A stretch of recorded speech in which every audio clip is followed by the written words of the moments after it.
Good evening, everyone. Welcome to the Georgia Shooting Connection Friday night live stream. I'm glad that you can make it out. We're going to have a special show tonight where we're going to go over some beginner reloading. We have a couple guests that are going to be with us here shortly that are new into reloading, and they have a few questions they're going to be asking us and you guys in the side chat.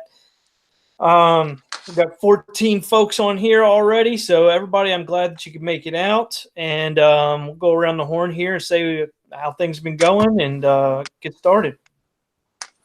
Hey guys, what's going on? Chico here. Thanks for being here. It's Friday as usual, and I like being here and like seeing you guys here. So sit back and enjoy the show and ask your questions if you may.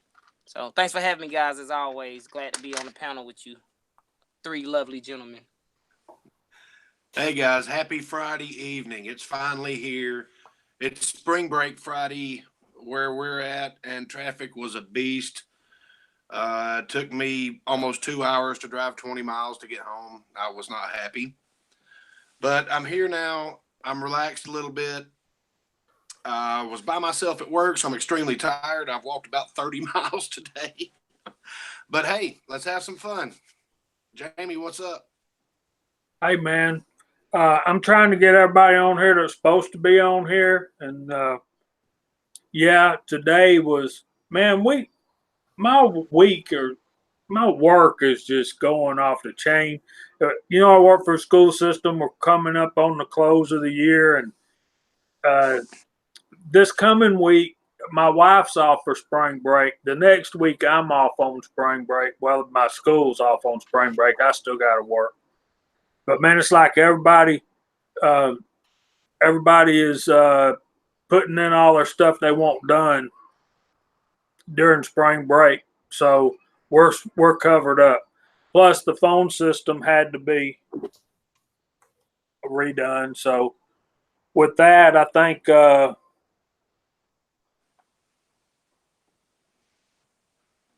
I'm trying to get Phil. Trying to tell. Are y'all taking care of Phil?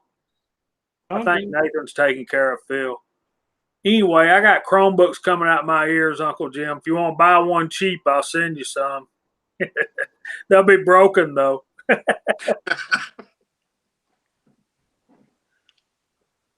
So tonight we wanted to talk about beginning reloading because we've got so many guys that have just got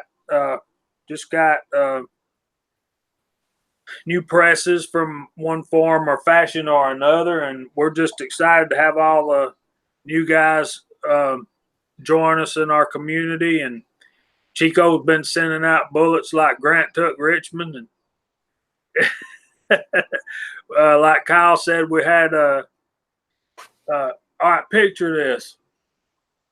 The police have a warrant for a guy who robbed a Walmart, and they get him cornered on I-75 on the interstate.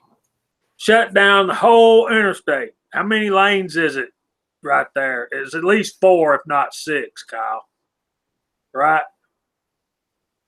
And these guys have ARs. I'm assuming they have those security shotguns. Why does it take an hour to open the interstate back up? It may be more than that because that's right before 285. So I think you've got your 3 normal travel lanes. And I think there's 2, I don't know where I'm at, travel lanes. And I think there's 2 exit lanes.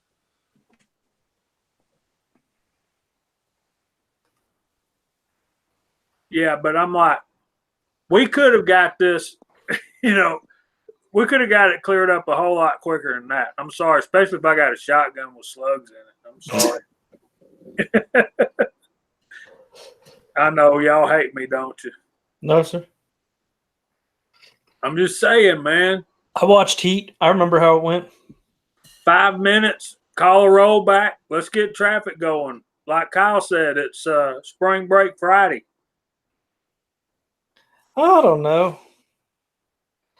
Living down here in sunny and boring Valdosta kind of does my heart good to know that you folks that have all those things at your fingertips can't get to it. Daniel got it figured out. All the traffic woes in the world are Walmart's fault. Well, yeah. Isn't everything Walmart's fault? Just about. I come up with a good one today. I was texting with Willie Bullet Man, and we were talking about the fact that I didn't get a notification about our live stream tonight. And I'm like, I guess it's no notifications for me. Then I thought for a minute, I said, yeah, I guess YouTube is the notification Nazi. Yeah, it is weird how sometimes there's no notifications for things. I thought for a minute I needed to go back and subscribe to your channel, like they would unsubscribe me from your channel. That happens as well. That does happen. Phil, let me know what's going on, brother. I've sent you another one. Hopefully we can get this figured out. Originally I sent that to the wrong Phil Rivers. There's some guy somewhere that might just pop up just to see what's up. That'll be good. We can take care of him like that dude on the interstate, right? Hell no, I'm going to get him reloading. Spread the love. Some rando guy from Colorado, you know. Phil's saying he still don't have a link yet, but our intended guests tonight are Phil M. Rivers and Michael Sines. And we hope they can get on. Michael said he's going to be a little bit late because he's still fixing his dad's supper. Yeah, Mario, I've been working with it some. I think I about got it figured out. Mario's asking, have I figured out the progressive press yet? But I would run it a little bit for y'all, but YouTube. Do you like it? I mean, that's a pretty big change. I will love it once I get it to where I'm fixing to order the case feeder. I think that's going to make a big difference. You got to like pull the handle down and do stuff, pull the handle up and do stuff, you know. So once I get all the attachments on it, yeah, it's going to be kicking out 109 millimeters in 10 minutes. 15 minutes probably. It doesn't take long, man. It doesn't take long at all. I remember one of your early videos, Kyle, one of the first videos I watched of yours, you was loaded up 109 millimeters on the Loadmaster, and I think that video was 3 minutes and 45 seconds. It wasn't long at all. I remember that one. That, God almighty, that's been, what, 2 years ago, I think? It was one of my earlier videos. It wasn't that short, but I was just sitting there trying to come up with stuff to say and keep everybody interested. But that baby was banging out some ammo, man. Let us say welcome to the illustrious Mr. Rivers. Well, thank you, sir. Thanks for having me. I appreciate it. I don't know. It didn't come to my email. It like popped up on my computer here, so I don't know what's going on, but I'm here. Yeah, it gets a little funny, and I remember not that long ago, it seemed like we had to email each other one time, and then once that happened, then it would go right. I don't know. Glad you were able to get on, though. Yeah, glad to be here. I got a list that Jamie talked to me last week, or well, I guess the beginning of this week about coming on. I decided to make a list up while I was at work, and kind of got a bone to pick with somebody on the panel tonight. So I happened to get something today, and it's pretty heavy, and I know who it's from, and I'm just wondering if the Crazy Scotsman had something to do with it too. Yeah, there's quite a few good people around here. Yeah. I'm not one of them, but you know, some of these people are really good. Hey, V Borg, how you doing, brother? Oh, so we got 34 people on here. Before we get jumped in too much, I'm going to go through the panel and say hi to everybody. Daniel God is my judge. Thank you for showing up, brother. V Borg, as always, glad to see you. Willie Bullet Man, I hope things are going well, brother. I haven't talked to you too much in a while. I haven't talked to a lot of people in a while, so glad to see you. Mario, glad to see you, man. Glad you can make it out. Tim, the PC Bullet Empire. Fuzzy Fork 8, as always. Eagle Eye Shooting. Hey, Kenny. Oh, Uncle Jim, who is in heat, by the way. So if you're looking to breed some Uncle Jim pups, now is the time. Jeremy Gunslinger found the load for his black powder and trail boss stuff, so maybe we can talk about that a little bit later on. Big Al, glad to see you. He is agreeing on the no soup Nazi there. Edward Petty, glad to see you. Yanito, I hope you're doing well, brother. Who else we got here? Probably got a big bunch of people I'm just missing. Thomas Pickering, glad to see you. Glad you can make it. 67 Rebel SST AMC. Oh boy, who am I missing here? James Owens. Ozark Spirit, glad you can make it. I have not seen Kitty yet, but that might just be my eyes. So, He's out there. okay, well, hey, Vanessa, glad to see you. So we got Phil M. Rivers with us today as a special guest. We've also got somebody else that's going to be coming in to talk a little bit about beginning reloading. Yeah, a little bit later on, I want to talk to you a little bit about what's going on or what's going to happen for the Georgia Shooting Connection moving forward so that everybody knows what's up, so we have a little less confusion. But yeah, so looks like Phil's got a box there. Have you opened that yet, or No, I haven't opened it. I'm gonna probably wait till tomorrow, do a video opening. I kind of have a feeling of what's in it because of the size and weight and who it's from. Did you get sent bricks? No, I don't think it's bricks, but it's about as heavy. That's When it's what that the post heavy, office is yeah. asking me. What do you got in here? Bricks? Usually it'll go fast. Yeah, my wife was kind of like, "What is this?" And she said who it was from, and I said, "Oh, okay, I know what that is." Speaking I got of a good mail, idea. some of the stuff that Meg's been sending Jim is just hilarious. This is Yeah. inflatable. Yeah, what was it, comic book or whatever that he sent him? That had me laughing ridiculously hard. I don't know if you saw that. Oh yeah. Jeremy says he uploaded his video about the load onto YouTube. Good call. I recommend putting it on the Reloaders Network too. Figure that out. It's good stuff. Echo and the Buddy Man. What's going on, brother? Oh, he just wants to talk to you, Chico. No, he popped on while you were going through your shout outs, but it was after you'd already scrolled up. He was just a couple of seconds late. Damn. So yeah, we don't have any traffic problems or anything down here. It was a nice day. Cannot complain. Weather's, it's been, 40, 50 degrees in the morning, 70, 75, getting close to 80 in the afternoon. We've got probably another couple weeks before it starts getting miserable hot. Hey, Walt, glad you could make it, man. There's Coach Brothers Firearms. So what's everybody been up to? What's been going on? What is the story? There's Big Al too. I've been watching Big Al videos, and Jesse B Outdoors. He's getting into reloading, and he's been doing a lot of unboxing. But Big Al's been making a daily trip to Cabela's and coming back with some good stuff. And we have a new guest on with us, Mr. Michael Sines. Hello, sir. Howdy, everybody. How y'all doing tonight? Doing well. Glad you can make Good, it, bro. sir. Thank you very much for the invite. Appreciate it. Glad to be here. Sorry for being late. I apologize for that.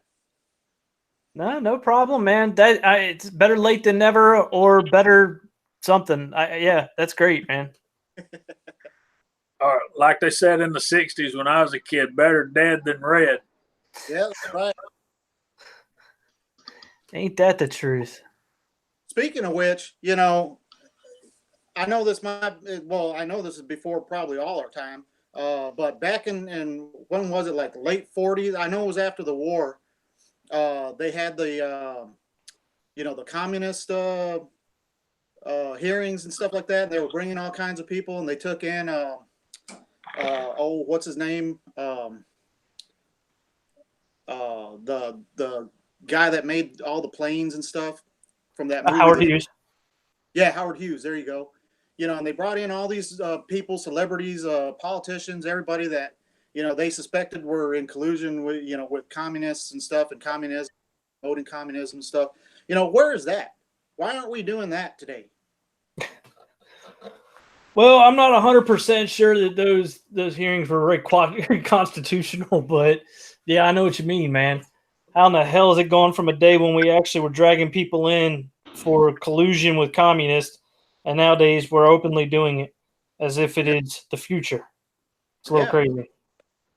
I mean, it's like they're saying, it's like they're painting this picture where it's like, hey, communism is great, yay communism, and they're just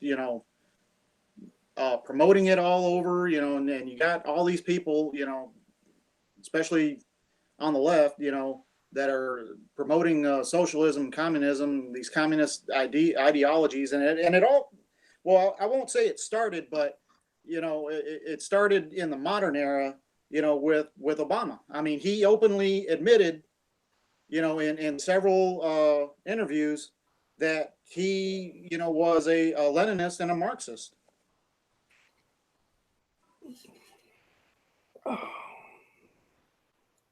Hey, Jason, I'm glad to see you, brother.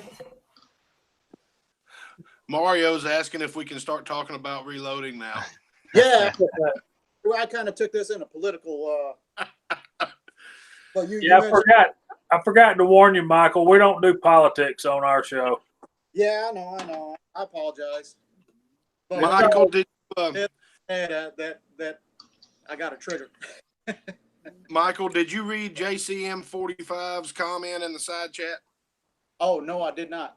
I must. You need to scroll back, sir. I think you'll enjoy it. Oh man. Hey, yeah. Thank you. Very cool. Yeah, that's very cool indeed. Yeah, that'll definitely help me out. I mean, I got here, let me grab it real quick.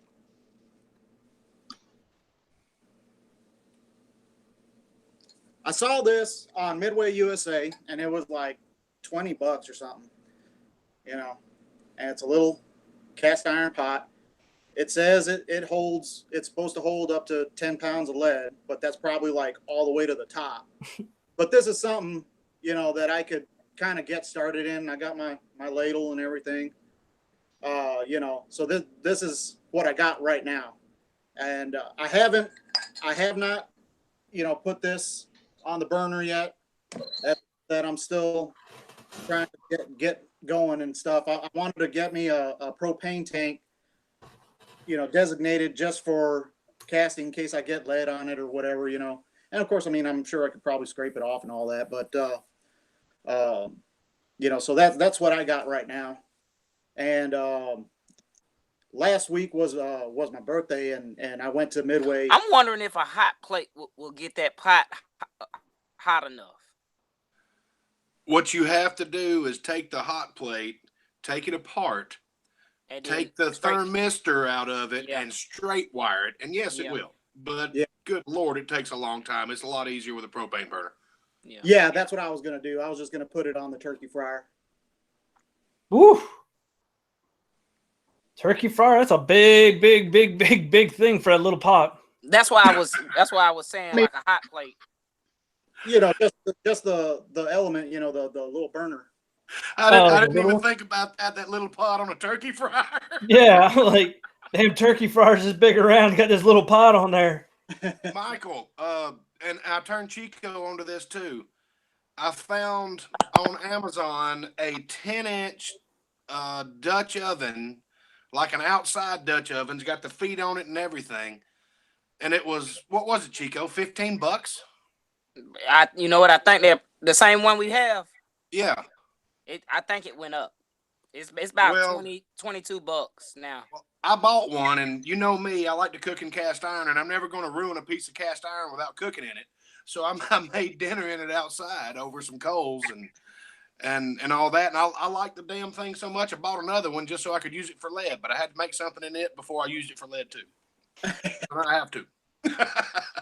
You know, They're saying that Lyman pot. I asked them. It's the Tim Robinson pot. That thing's gotten around, man. It's like anytime somebody wants to get into casting, that pot ends up coming around. We need to make a card or something that has everybody's name that owned it on there, so that the next person that gets it can add their name. They could just go all around the whole, country. That's pretty cool. Hey, Michael. yeah. Uncle Jim and Charles Irby said the Coleman camp stove will heat that up for you. But one thing about it, man, and as you've seen on my Taco Apocalypse VR, that ladle is and that pot, if the world ends tomorrow as we know it, man, that's going to be solid gold, dude. Well, that was part of the reason why I bought it, because I mean, something like this is very packable. This is very, portable. You can just throw this in your bag or whatever. And it's not, I mean, it's got some weight to it, but it ain't overly heavy, and what I liked about it is that it's got this little on the back end, and it's got a little pourer here, a little pour spout, so, and then it's got the little bail, wire, which, well, the bail wire, I might actually end up getting rid of it. And the one thing that I want to do is get a piece of rebar or something and make like a clamp where I can just clamp it, pick it up, and then, tip it over to pour it out, once I get towards the bottom. And I think that'll work, Yeah, make you some rebar tongs or whatever. Yeah, some tongs. Yeah, just to kind of wrap around it, grab, so Tong. or with gloves or anything. Yeah, I mean, over a fire, yeah, that little pot, I think it'll come in handy. Yeah, over a fire would be really cool. So, Phil, you got a question? Shoot number 1 out at us. Okay. What book should I get to start out with? Like I know there's plenty of books out there, but looking for what's the one book that you would recommend for a newbie to start with? I'll go ahead and say something so you can see it. I have that book also. I also have the Lee book. Uncle Jim don't like the Lee book, but the Lee book, the information in the front of the book before you get to the reloading data it covers everything from beginning reloading to casting to metallurgy. If you're going to get into casting, I highly recommend the Lyman Cast Bullet Handbook. And let's see what That's Right here. something way in the future yet, because I want to first learn how to do this. Yeah, Michael's got that book. Yeah. That's how it looks. I've been reading this. This was the first one that I got, actually, because I was probably going to be doing casting, or, in my mind, I was thinking, I'm probably going to be doing casting stuff, doing more black powder stuff, before I get into reloading. So I got that, and I've been reading that, and yeah, I've been learning quite a bit from that. And, it's like I said, I'm just trying to get all my ducks in a row and get things kind of, to where it's just easy for me to just get started. And there's a few little items that I'm just missing right now. I did finally get me a press. Like I was saying, or I started saying earlier, I went to Midway and I got a great deal on that Lee Classic turret press kit, and I got me a few other items and stuff. Now I just need to make me a bench. Don't go out of hand with that. Keep it simple. Yeah. No, I'm gonna keep it simple. I got some plywood and I got some 2x4s and stuff, and I'm just gonna make a nice little. I got a little spot right over here. I'm gonna anchor it to the wall, get it all set up, get my press set up and everything, and I'll be ready to rock and roll. Well, both of you guys, Michael and Phil, should go to Nathan's channel and check out his series of videos on building a reloading bench. Yeah, that gets out of hand. I always recommend getting something first so that you know what you don't like. Then you can build something later on if you want. Michael, I kind of second the Lyman 50th edition, or whatever edition, doesn't matter. The Lyman Reloading book is really, really good. Hornady book has some pretty good stuff in it. Sierra has some good stuff in it. Part of it's going to depend on what bullets you tend to want to use, because you said you're not going to be casting, so I'm guessing you're going to be buying bullets. So if you're going to buy Hornady bullets, if that's what you have available, I recommend getting a Hornady book as well as a Lyman 50th. The lead book, the front reading is good, especially for, getting used to it. Disregard the load data until you get used to using load data, and then you can figure out when to pick and choose from that. But that would be my recommendation as well. I was going to add something to Phil's question, and it goes off of what you just said as well. If you're going to use Hornady bullets, because that's what you have, get the Hornady book, because there's a lot of Hornady specific information that is only in that Hornady book. You can't find it anywhere else. If you open the Hornady book, what you see in red, you will not find anywhere else. It's specific to Hornady. It's like they own the copyrights to the overall length of that bullet or something like that. But it's got if you use Hornady, go with the Hornady manual. If you use Sierra, go with the Sierra manual. But like Nathan said, you might as well, you always need at least two sources so you can, for lack of a better term, weigh the difference. Yeah, there's also Lyman also makes like a pistol and handgun book. There's a couple books like that are a little bit more specific, but I think as your library grows, you'll figure out which ones you like. But the Lyman 50th and then whatever bullet manufacturer you're going to use are probably my first ones I'd get. And actually, it depends on what kind of powders you're going to use, Michael and Phil. Because you can go online. I know you can go online and print out the entire Alliant Powder or Western Powder Company reloading manual. It's got every powder they make for every caliber. It's free. I mean, as long as you got paper for your printer, print it off. I've got, when they were threatening to remove all of the reloading information from the internet, I downloaded and printed out, I think 4 or 5 different total full reloading manuals. The Hodgdon, Western Powders. I always call it Voody, but it's Vita Vuri or whatever. Vita Vuri. Yeah, that one. I mean, they're all available online. All you have to do is just right click, print, and then sit there for about 20 minutes. But they're free. They don't cost you anything. But that is powder specific, these Lymans, and I mean, I've got reloading books everywhere, and they list a lot of separate powders, a lot of different brands. But if you're going brand specific, that's one option. I have a book I'll show you. Y'all talk about reloading. This is the Handbook of Reloading Basics by, can you see that at the bottom? Robin Sharpless and Rick Sapp. Everybody knows who Robin Sharpless is, right? No, tell me. He's the CEO of Reading Reloading. Oh, wow. And look on the inside cover. Oh, that's cool. It's autographed. Did you get that through Highboy? I did, man. Yeah, I heard that before. Okay, I mean, I heard that chat when you was talking to him. I just know those two are tight. They know each other. That was, I think, Christmas of 16 when I won that book on one of his giveaways, and I had just started reloading. So Kyle mentioned Western Powders. I have the Western Powders book. It is a good book. I really, really do enjoy it.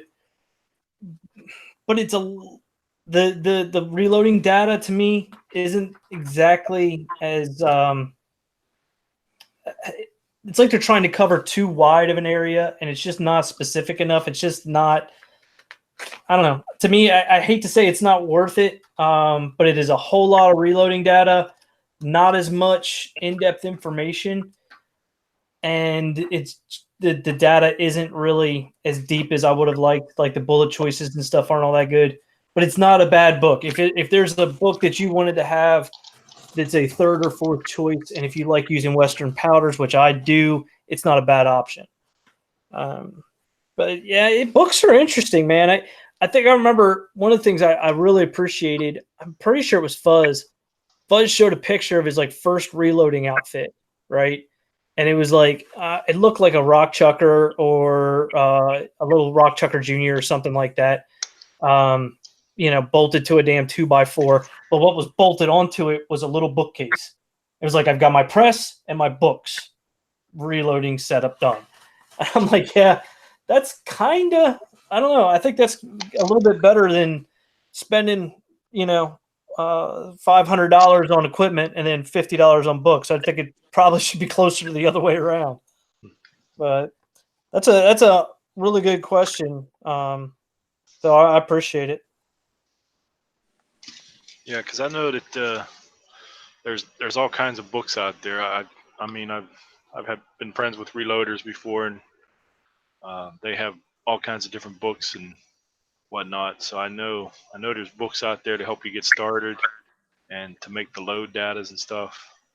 But I didn't know what somebody would recommend, So Yeah, that I'd say that amongst most of the reloaders that I know, the Lyman book holds a lot of weight as a good all-around reloading manual for the information that's in it as well as the load data. The reason being they don't have a dog in the fight. They don't make powders and they don't make bullets. They make equipment for reloaders and casters, and they're going to be. That being said, most all of your books are going to be slanted toward the writer's point of view, like Ozark said in the side chat. He said the Lee book is a Lee brag, and it kind of is. I never thought about it, but yeah, he brags on Lee stuff all the way through the first 13 chapters of that book, and there's a good reason. Lee makes some good stuff and at a reasonable price, but it's not the best stuff you can buy. But who can afford the best stuff you can buy? I mean, I can't, so I try to make do with what I got. I think we all try to do the most we can with the least amount of money, particularly when it comes to reloading, except for Chico Wise. He's No bad, no.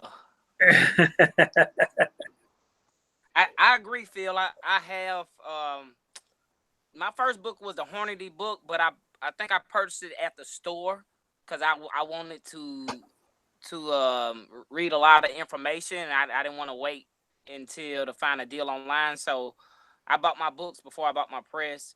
But I also have that Lyman, and that Lyman is a good book. And I've got the Lee too that everybody hates, so a lot of guys hate. And I use the little small manuals also, the little caliber specific manuals, and it has a collection of a lot of different powders and manufacturers, but it's specific to the caliber. And these are helpful, quick reference. It's got a lot of information, but I reference a lot of data from different books and sources. And who makes that, Chico? This is made by loadbooks.com. Yeah, I loadbooks.com. I have no, but those things are great for load data. They're great for that. Yeah. But much like the Lee book, if I remember correctly, that's a conglomeration of load data from other companies. Yes, so because they got Spear bullets, so they're gonna have all Spears bullets. The table of contents. This is for the 45, but they got RCBS bullets, Hodgins powders, Accurate Arms powders, Alliant powders, IMR powders, Winchester powders, Vutri powders, Bourne's bullets, Lyman's. Hold up, it says Lyman's bullets. Oh, they're talking about the cast bullets. Spear, Sierra, Nosler, and Hornaday. So it's like he said, it's a collection from a lot of different manufacturers, and they're just using their stuff. But it is caliper specific, kind of everything for the load data in one place. But a lot of guys will tell you you need to use more than one source because some of that stuff can be off, especially based on the publication date or something like that. But I like Lyman's also. Scott says Lyman 50th has angels playing trumpets as he opened the cover. That too.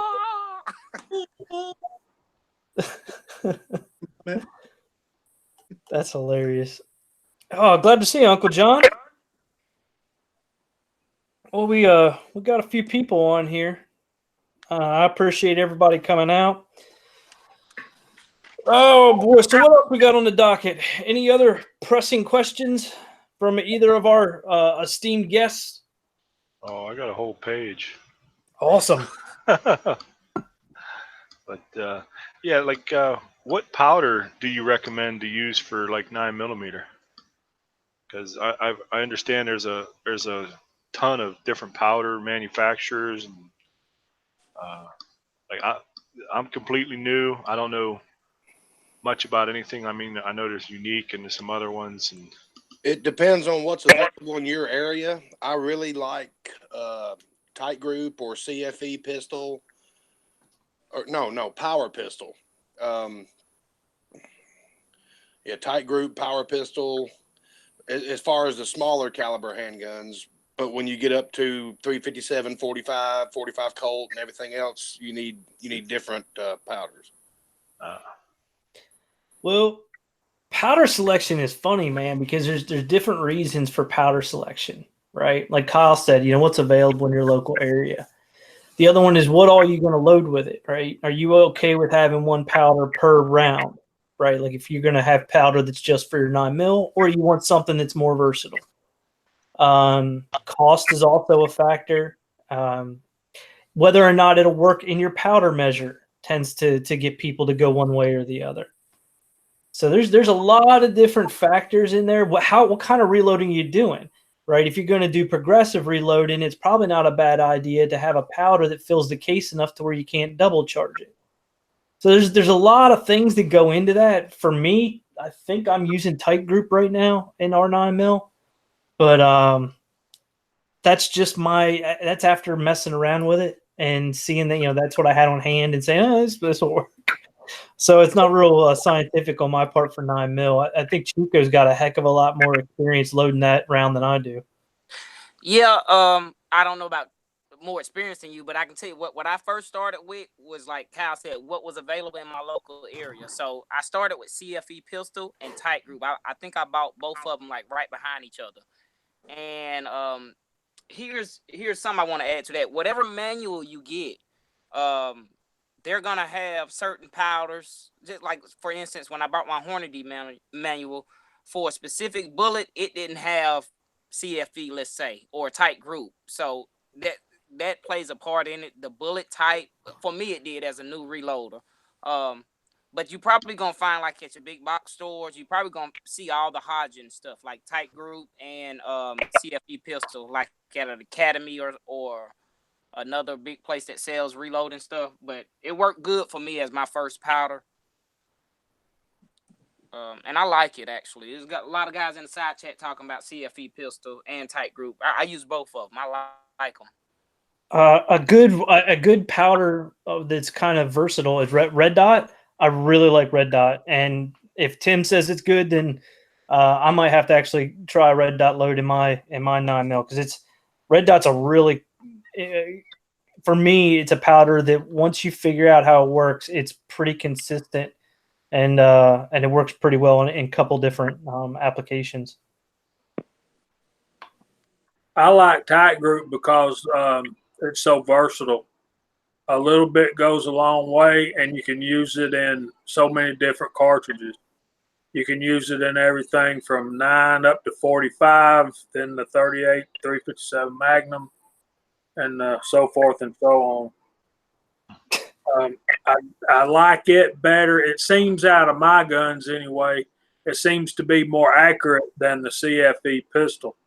But CFE pistol creates more speed, more velocity, more power.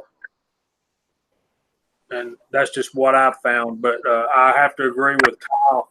I'm really liking power pistol lately. And on some of the bigger handgun cartridges, like your Magnum loads of 357 and 44, you can use IMR 4227. Winchester 231 is another good option too. It is, and 296, which is H110 for those bigger Magnum loads. I hate Yeah. to say this, but y'all haven't been watching the side chat, have you? No, I have. I actually, Jamie, I tend not for newer reloaders. I tend to shy away from 110 because it can get you in trouble. I can certainly understand that. I've got some 357s loaded up over there now that I'm afraid to shoot out of my handguns, that I'm going to be shooting out of a rifle instead, just because. Yeah. Yeah, 110 has got to be for somebody that's pretty secure and loading their rounds hot and knows what's going to happen. I don't know. Dax, glad to see you, brother. I'm going to Cabela's tomorrow to look for some unicorn dot. Oh yeah, dude. There's been some. The chat's been off the hook. You guys are crazy. All 49 of you. Hey Warsaw, how's it going, brother? Oh man, 2400. Yeah, I agree with that. It's a little bit more flexible, less apt to do anything stupid. No. AA number 9 is another one I like. That is straight up. Here's a recommendation that's kind of crazy. I like the Accurate Arms powder, and the way that they have number 2, number 5, number 9 lined up, and number 7. You could get that 2, 5, 7, and 9, and pretty much so load all of your handguns with those 4 powders and really learn how they all work. That wouldn't be a terrible idea either.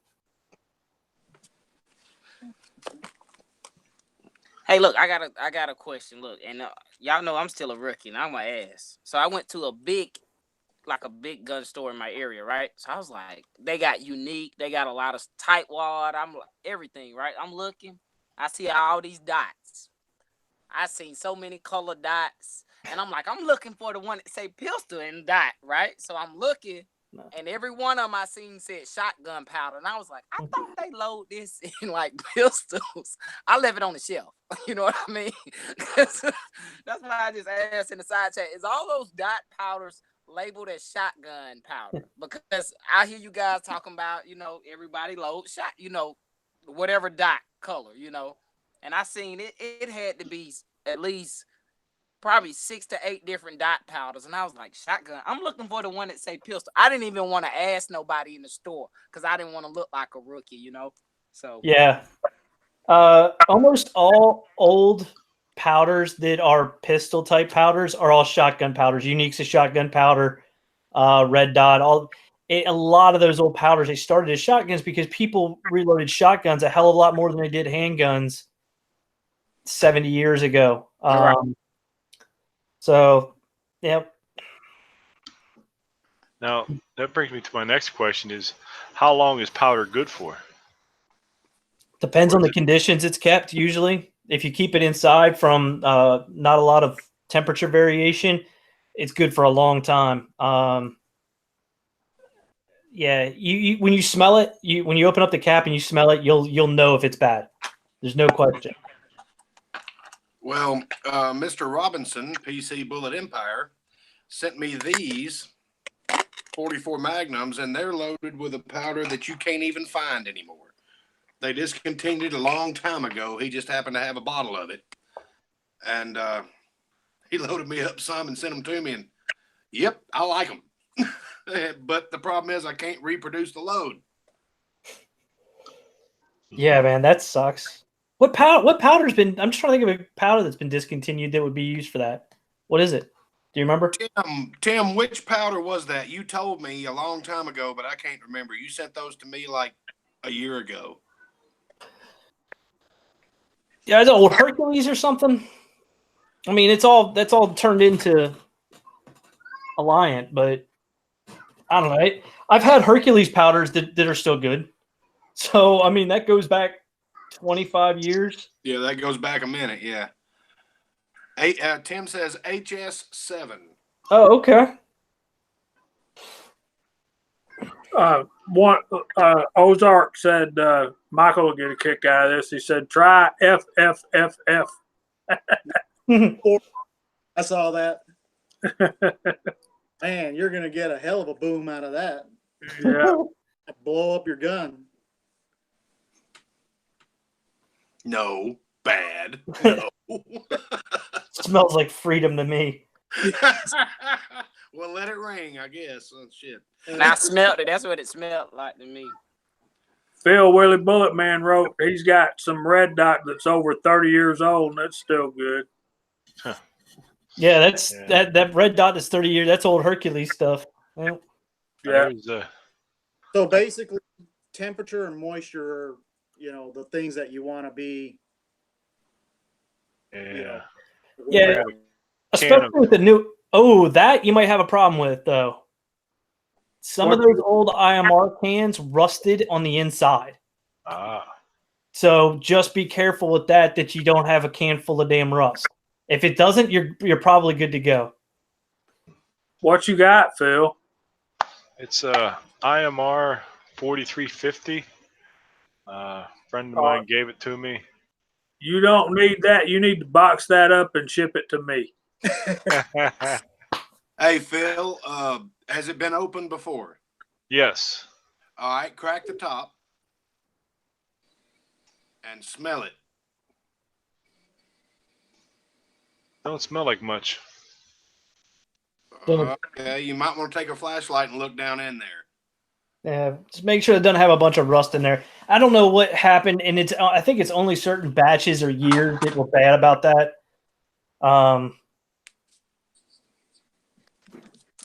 Yeah, the new plastic bottles, you don't have to worry about it. Whew. You should smell something. Yeah, it smells, but it's not rancid. Yeah, it's not rancid or anything. It's kind of like a metallic smell. About the best I can describe it. Yeah, I don't know how I would describe it either. It's kind of like a wintergreen, earthy smell, maybe. Yeah, a little earthy, but it looks good. I mean, it looks gray, black, and silver on the inside of the can. Okay. Oh yeah, you're good to go, man. As long as it doesn't look red or orange inside of there, you should be okay. Yeah, but you'll learn the smell of gunpowder. Once that gunpowder does not have that smell anymore, I wouldn't use it because you're going to end up with stuck bullets in your barrel. It's lost its bang. Yeah, then there's a little bit of this Alliant Powders Unique left in this one bottle. Oh, Unique is an awesome. Oh, that's an old bottle. Nice. Yeah, Unique's an awesome powder. You can use that for dang near anything. It's not unique to anything. And there's Alliant Bullseye. Another good powder. You can move the world with Bullseye, Red Dot, Unique, and 2400. And that's true. I've been wanting to try all of those, especially the 2400. We've got old Army girl, Ruger old Army girl. I think Michael invited her, and thank you for coming. I sent you a message there. I've been meaning to go set up her channel, and I hadn't got around to it yet. And I'm gonna make a point to go check out some of her work. Heard good things. Can't wait to see it. She does good.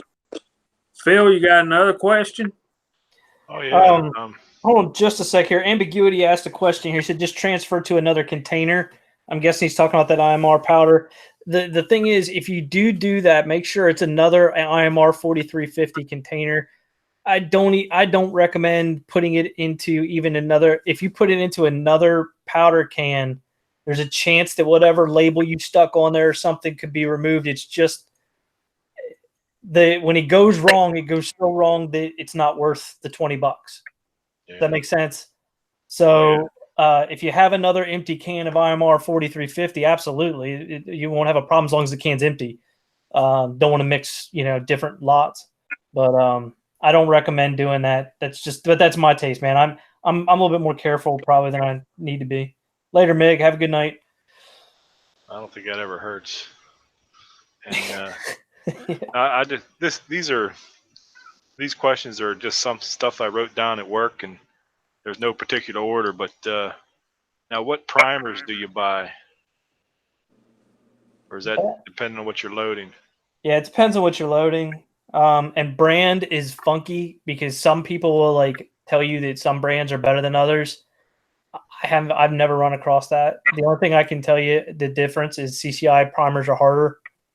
That's it. I've used Remington, I've used Federal, I've used CCI. I have not used Fiocchi, but I wouldn't hesitate to use them. I haven't had any problems with primers. So just use whatever you're supposed to use for that round. And that's my case. I mean, other people will tell you different, but Now, for 9mm, is that large pistol primers? it's small No, pistol that's primer. small pistols. Oh, They're small small pistol. pistol. I'm a Winchester guy. I like Winchester primers. I don't really know why. I just do. Hey, I'm a lot of whatever is available in my area kind of guy. When I was reloading, CCIs were available, and I've become a fan of CCIs. I've never had a problem out of a Winchester. I've used some Remingtons. It's what's readily available. I mean, that's what you got to look at. That's why we do what we do. It's not like you want to go out of your way every other week and make a mail order, pay $35 in hazmat fees just to get what you want. You want to use what's readily available and then custom load a load that works for you with those components. Right. That's why we do it. Yeah. One thing that I've run across, some people are saying different, but I've run across where people where reloading manuals use Winchester a fair bit. So that might make your world a little bit easier depending on what load or what book you're using. And to be honest, Bill, I haven't seen a whole lot of difference between primer brands, period. It's just the way they strike and the way they load. Some have really soft shells. Some are a little harder for when you're seating the primer. That's really the only difference that I've seen. As far as burn rate or anything like that, I hadn't noticed anything. Now, where do you get your supplies at? Your reloading supplies, like the powder and bullets. Where do you usually get that at? I got some of these. That's what I was going to ask, Jamie. These are these worked okay, and they're cheap. I got these at Cabela's. A lot of stuff you can get at Cabela's. Phil, what's that store? Come on, Chico, help me. Academy. Academy. Yeah, I don't have an I'm not Academy sure up here. about the other big box store. The ones that are Dick's. I'm not sure about them. I don't shop there. Check out all of your local gun stores, pawn shops that sell guns, that kind of thing. You'll be surprised who will be selling reloading supplies. Yeah. Well, one thing to keep in mind if you do any mail order, any primers or powder is going to have a hazmat fee that makes it pretty cost effective to shop local. And I've had good luck with it down here. I had one really good shop in town. Now I don't, but I have one that's outside of town that I try to get all my primers and powder. And most of those shops, if you tell them, hey, look, I need XYZ, they'll order it for you because they're getting a shipment in anyway. So for definitely powders and primers. Now, a lot of that other stuff, I try to go with, I don't know, man. Mid-South is good. I can't, being in Georgia, I can't go Natchez. Natchez is usually pretty inexpensive, but we can't use Natchez in Georgia. So, yeah, Mario says no dicks. Absolutely. I agree. But, I don't think If they carry anymore. if you're into reloading jacketed bullets and you're not going to be casting your own, Chico and Ocean both, I think, can attest to this. Go to AmericanReloading.com for your projectiles. They're in the business of taking military lots of ammunition that weren't used and pulling the bullets, disassembling the components. They sell primed cases with no hazmat fee. Every now and then they have a powder sale, but it's usually by like the 5-gallon bucket. And they sell a crap ton of projectiles. You can get 1,000 9mm projectiles for like $52 shipped to your house. Wow. That's I strongly AmericanReloading.com. recommend that. Their shipping time isn't the most expedient, but for the money that you're saving, you'll wait a couple of days. I've got all kinds of 223, 30 cal, 40 cal, 45, 9mm, and everything from them. Never been disappointed at all.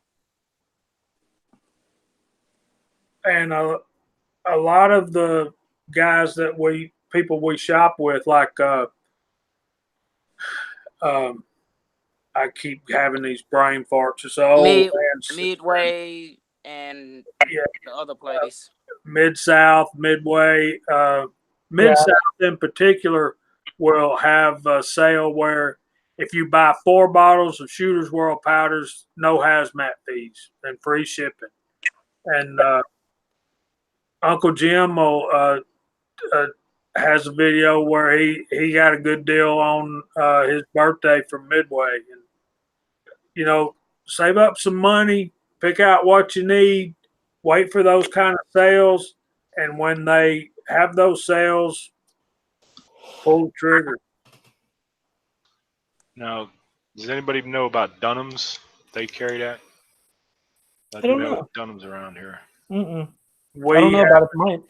We have a Dunham's here in Rome, and no, they don't sell reloading supplies. Very few, if any. Here's a side check question here is how are bullets jacketed? There's a lot of different ways, but swedging is the most common still, I think. And Vanessa asked if powder required a special container. I think it'll melt most plastics or a lot of plastics. I have like a little plastic cups that are old, they're ancient, and I have a tendency, like if I pull a bullet, I'll pour that stuff in those plastic cups, and the bottom of that thing is all rippled up, and there's powder embedded into it from melting it a little bit at a time. So I think the powder does need its own. It's just probably type. I just don't know what type of plastic it likes. So it's a number 2 on mine on this one, the number 2 plastic. So that may be, I don't know if that has something to do with the composition of it. Probably a little thicker or something. Ambiguity had a question in the side chat. He said he bought some Remington factory. Hello.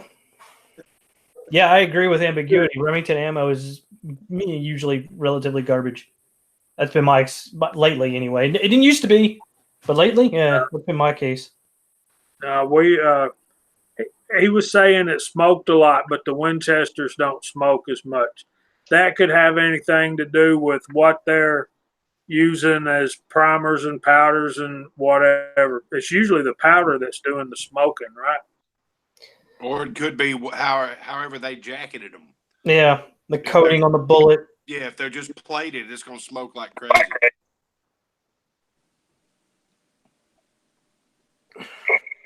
Here's a question for you guys.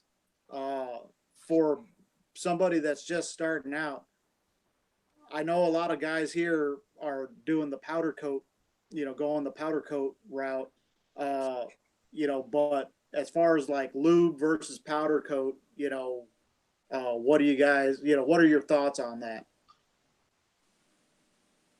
I've never lubed a single bullet, and I've never had letting. That's what a lot, you're not the first person that has told me that.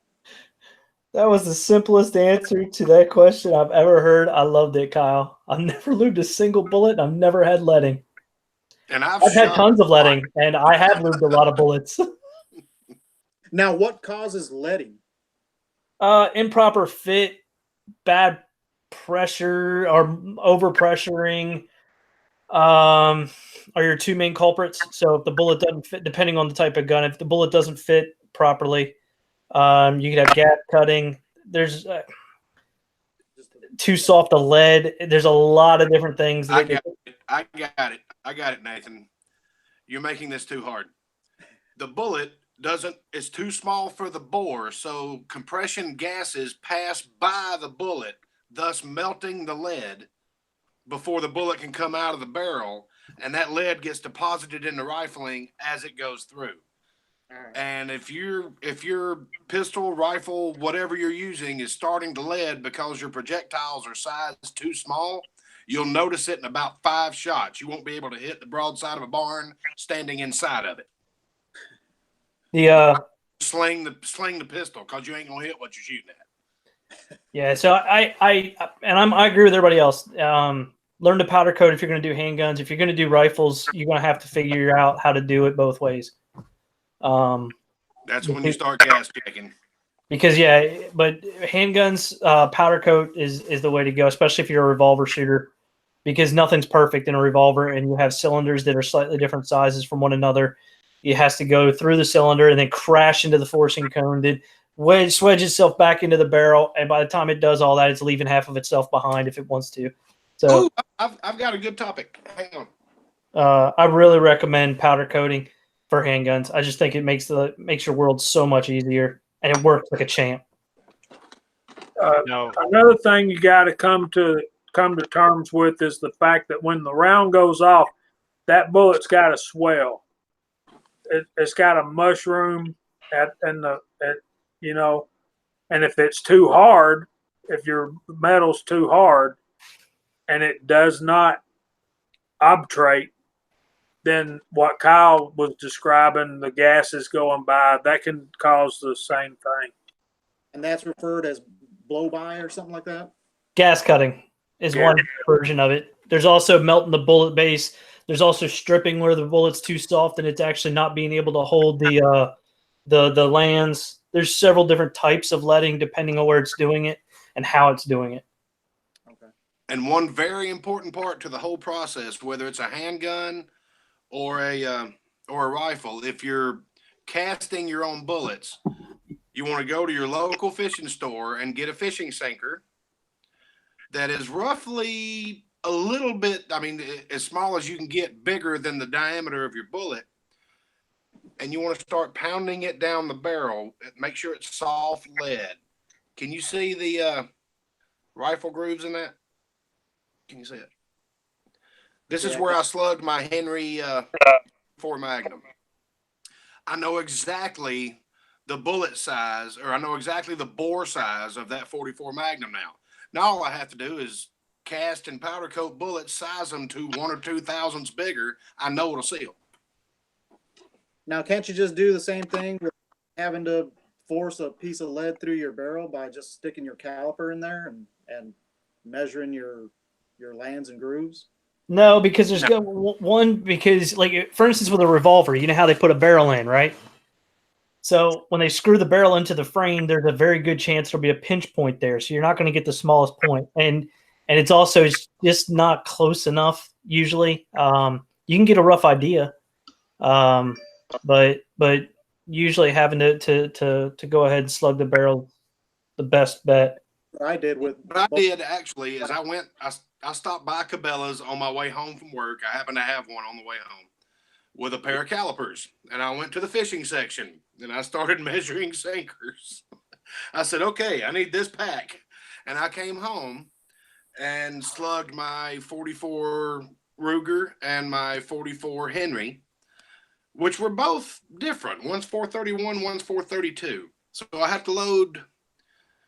I can use the same rounds in each one, but each one of them likes different rounds. So I I really wanted a lever action rifle in the same caliber as a pistol, and have fun with that. They'll both shoot everything, and it's pretty accurate. I mean, ask my chronograph; it's pretty accurate. But but you really want to slug your barrel, and it's really not hard. You just take a brass cleaning rod and a plastic mallet, and you should be able to just tap it through there. If you have to use a sledgehammer, you use too big of a sinker. Little tap, tap, tappity tap, tap, tap. Yeah, another thing that'll drive you nuts, lubing bullets. For me, I can't, and it's because of the way that the 4500 machine works. Is if you have a bevel-based bullet, you've got to clean the base of every bullet because lube will get down in that edge. It's annoying. But what Kenny said is here's something that's an odd truth that a lot of us don't talk about. With lubing bullets, if you go ahead and muscle up and go get a Star machine and get your stuff all set up, you can lube bullets in size faster, much faster than you can do powder coating. So depending on the usage, you may find that traditional lubing works well for you. But for a beginner, I don't know. I have a hard time not recommending PC just because it cuts down on so much nonsense. Like here's a for instance nonsense thing. Lyman bullet molds, for whatever reason, like to be a little bit smaller than they need to be for real guns, right? So they'll be dead nuts on the actual what's supposed to be groove diameter. But the problem is no guns are actually set up right. They're almost all a little too big nowadays. So then all of your bullets are too small, and there's nothing you can do to make that work again. That mold is now useless to you because it's too small. But if you powder coat, it gets the bullet back up to size, and now that bullet's useful for you again. So I don't know, man. I love powder coating for handguns because it doesn't have to be as fine. But rifles, I'm with Kenny on this. If I'm doing a rifle cast, I'm traditional lubing. Kenny has lightning blood. You boys. I've played with my 308 with cast bullets. I was getting close. I started a 308 reloading segment, and then YouTube went sideways. So I didn't want to put any more back on there because. But that 200 grain bullet, just like Timothy Robinson says, that's a pretty damn accurate bullet. And it's powder coated. I gas check it and powder coat it. Crickets. Yeah, I was wondering what I said. What's next on the list, Phil? I heard a bunch of no's down here, and I'm like, what the hell? Did I say something stupid? Did I miss? And then Tim said PC, don't look back. I'm like, oh, okay. This is some kind of PC, anti-PC thing.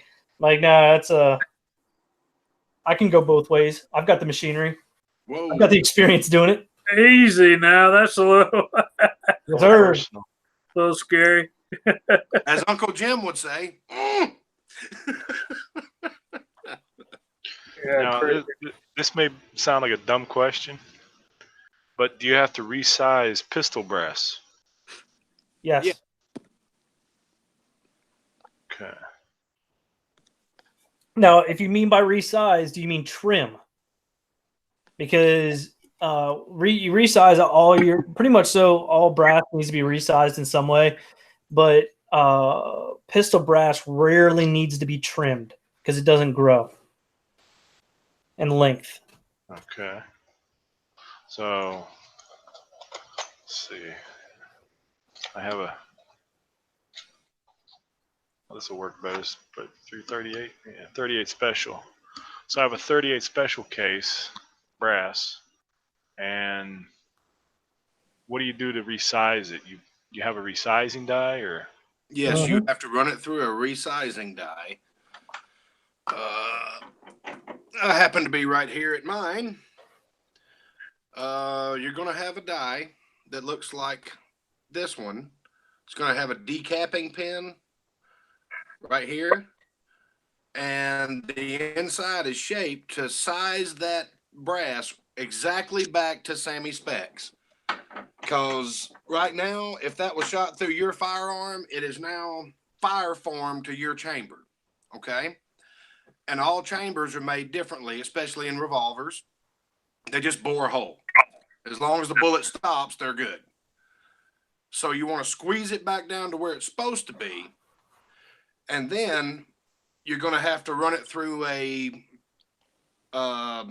neck expansion die just to bell it. Most of your die sets do it with the powder die. They bell the I'm going to have to use the 308. They'll bell the mouth of the case just a little bit to make it where the bullet can just sit in there. And then you seat the bullet and then you crimp the bullet back. This is now back to Sammy specs. If you don't size it, it may or may not go back into your pistol, but it probably won't go back. It probably won't go into anybody else's either.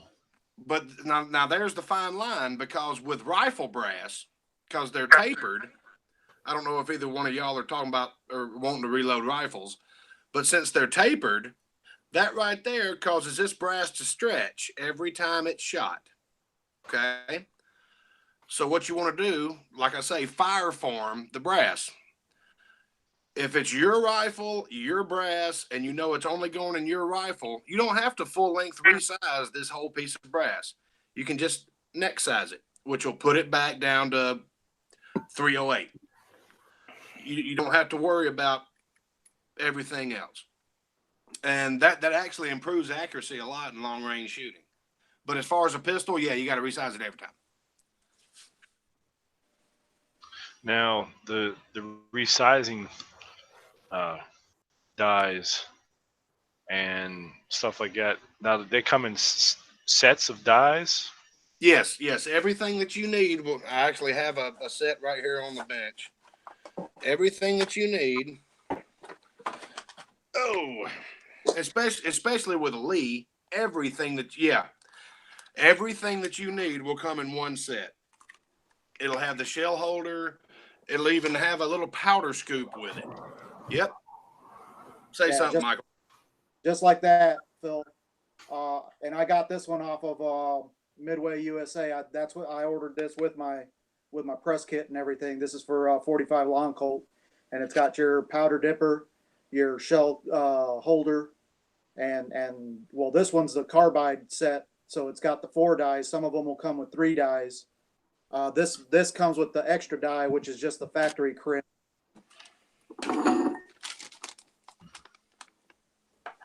Look at me, I'm sounding like a professional. It don't take long, man.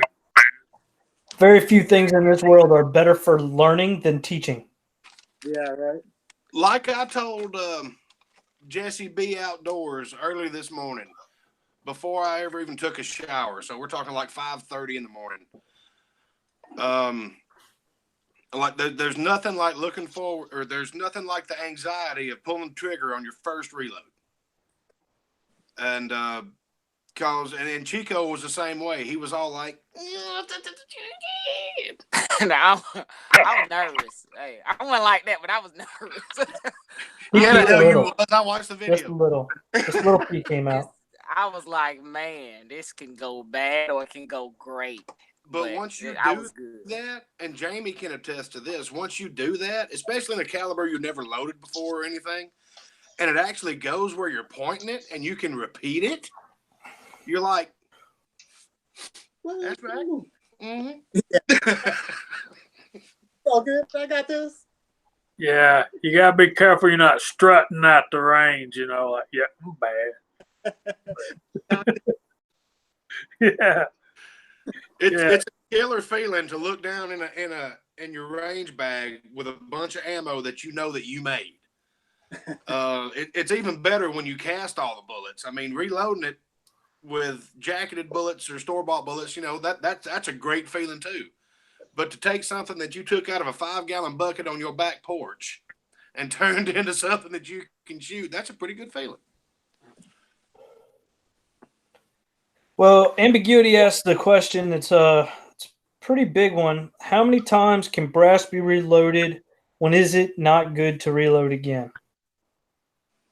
What caliber? Well, that's what I'm saying. It's a big question, right? Because you have different calibers, different types, even within a caliber, right? If you have 223 brass that's being shot through an AR versus 223 brass that's being shot through a bolt action, you're gonna have difference of brass life. Here's the quickest answer I'll say is for handgun brass. It's good until it splits, or until you have a bulge or something stupid. With rifle brass, usually needs to be annealed every couple reloads, and it's good in some brass. The primer pocket will start getting loose in first. Some brass they'll actually start splitting on you. Sometimes if you're really fine, like Kenny or one of these guys that shoots, 10,000 yards with a $12 gun, brass has got a shorter life because the neck tension just doesn't stay right after a long period of time. So yeah, that's kind of a loaded question because it's a big I've got question. 9mm rounds with 15 reloads on them. And then again, I've got 9mm and 45 rounds. I get 6 out of them, and then the case splits, and I have to take a ramrod and beat it out of the damn pistol. I got 32 mag brass that is only lasted 2 reloads before it split. Yeah, I had 300 blackout. There was actually factory Sig Sauer 300 blackouts. Lasted 1 reload and then split. Ain't that a man? That I can't stand that. That's what's that Valkyrie. That when they talking about that thing eating brass, and I'm like, man, as a reloader, if I can't reload something 4 or 5 times, it ain't worth it. I don't want to dick with it. Like especially if it's something that I gotta go get flat knees and round lips to buy brass for. It ain't like going down and picking up 45 ACP brass. I mean, it's just ridiculous. I told y'all about my 308 issues when we went down to the shooting property. I know now that brass was not going to be reloaded again because I had 3 case head separations in a row. And I said, okay, this brass is done. I've got the brass. I've got the whole box of bullets sitting right here that I have to pull and save the powder and the bullets and all that stuff. I'm throwing the brass away, not even shooting it. I'm going to start over with brand new brass because that is a very accurate rifle, very accurate load. It's one that I worked up after filling up about 2 notebooks full of data. I still have all kinds of faith in that data. Hell, Tack shot an onion at 250 yards with it. Yeah, Coach Brother says that he's got some brass, handgun brass that's 20 years old. I have 1 box of Federal small pistol primer 45 ACPs. It's a match box, which was a thing at one time, believe it or not, that goes back at least 30 years. Still rolls fine. It really just depends. Like 38 special brass, you're probably I don't know. I have seen 38 special brass start to get worn around the case mouth. Sometimes you just need to give them a little trim and they'll be fine. It's really a hard thing to answer because, like Kyle said, that brass that you loaded your stuff in was good when you loaded it, which is another thing to keep in mind. It has to get hard over time. You don't know when it's done until you know it's done. Fortunately, rarely do you have brass go bad in a catastrophic way. Think about it. Every time that you resize and trim a piece of rifle brass, you shoot it, it gets a little bit longer. You can shoot it 2 or 3 times, then you have to trim it down. You resize it again, everything's fine. Well, every time you have to trim it, all of this area throughout the entire case is getting thinner because you're moving everything to the top. Or that's where it's going, whether you want it to or not. So it's always getting thinner. And then you can really tell when something didn't go right, and Tack and Brenda with A-OK were there, and Tack looked at me and went, what happened? That didn't sound right. I'm like, no, it did. Then I had to beat the bolt open with a piece of firewood. But anyway, I got it out, and I said, we're done. Now we'll play with a 30-06. Such a fine thing to be playing with, too. I really like that round. Big Al had a question. I was wondering if he was still out there, but he asked in the side chat, when do you trim rifle brass? And the answer to that is when it needs trimming. And I did a video about that. Bacon put it up on the Reloaders Network yesterday, and I'll probably turn it live on YouTube here in the next day or two. But basically, you just got to keep watch. You got to measure your brass when you're reloading your rifle rounds, and then you have to make that decision when you need to trim it, because there is definitely a maximum length for rifle brass. You don't want to go past that, because one of the worst things that can happen is you get the bullet and the brass pinched into the rifling, and that's not going to end well. So what you typically see in your reloading manual is you'll have a maximum case length, and then you trim it from there, and the trim to length will generally be 10 thousandths back from there. But if you'll check your, and that's what they're going to list in the reloading manuals, is the trim to length 10 thousandths less than the maximum. But if you'll check your SAMI specifications, you'll find out that the real trim to length is usually 20 thousandths. And you can go to SAMI online and get those numbers. But you just got to keep an eye on it. Did I answer that correctly, guys? Yeah, that sounds good. You got another question, Phil? Oh yeah.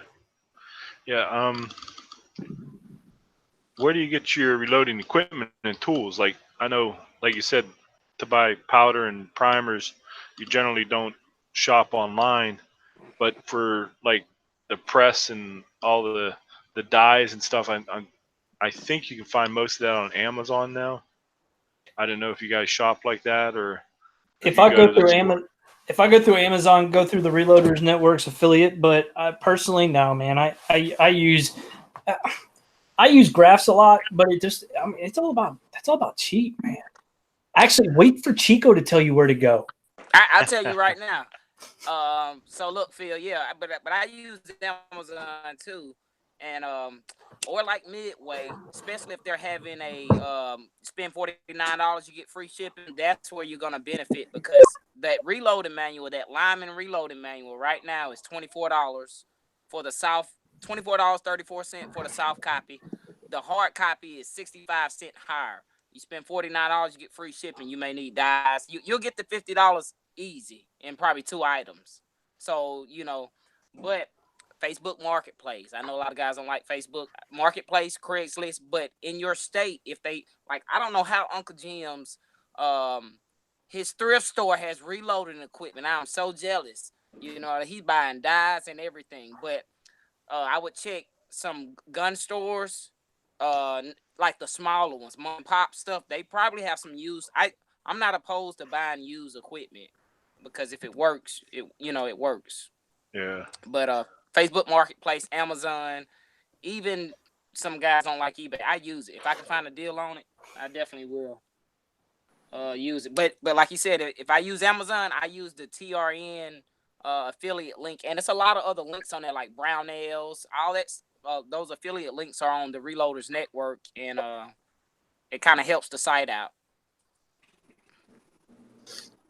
Cool. Ambiguity has a question. Ambiguity, I'm sorry. Michael, you got a question? Oh, I was just going to ask, how do you all keep track of your brass, or do you keep track of your brass, as you're reloading? To kind of, well, let me further elaborate on that question. my mentality is if I got, so many casings of brass that I've already reloaded and I'm firing, do you want to keep track of how many times you've reloaded that particular set of brass? Or does it really not matter because you're just going by, overall length and overall condition of the brass as you're going through and reloading? It depends on which caliber you're loading. For most of your pistol calibers, I would say it really doesn't matter because they're good till they're not. Okay. And then when they're not, you just leave them laying on the range floor or throw them in the trash can or whatever. Rifle brass, I now know because I'm running a pretty hot load in my 308.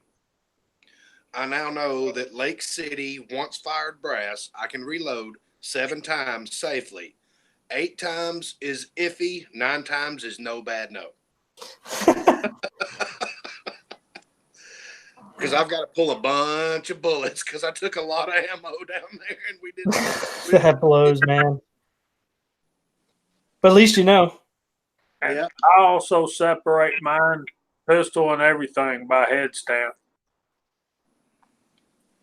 I don't go to that route with it, but I know that every single bit of my 308 brass is Lake City once fired. And I've been using the same brass for a while, and it's time to throw that away and reach into the 5-gallon bucket and grab the next handful of 200 rounds and go from there. All right. Yeah, I'm with you on that. Like my rifle stuff usually is sorted. 223 isn't going to be because I'm just going to throw it away when it goes bad. But that's my taste. I have tons of them covered up in it. But my bolt action stuff, it's I keep track of it because I'm real particular with a lot of that. So it gets just marks on there how many loads I've done in it. Another method that some people get away with, and I've used a lot, is if I trim, I anneal. So if I measure my brass and I need to trim, I anneal the brass. I get away with that. Some people can't. Some people say you need to anneal more often. It depends. I generally anneal about every third resizing. I know we're blowing Phil and Michael's mind by talking about this, but do y'all know what we're talking about? No, not really. Annealing is when you soften the brass. Yeah, the brass when you resize it, you're work hardening it.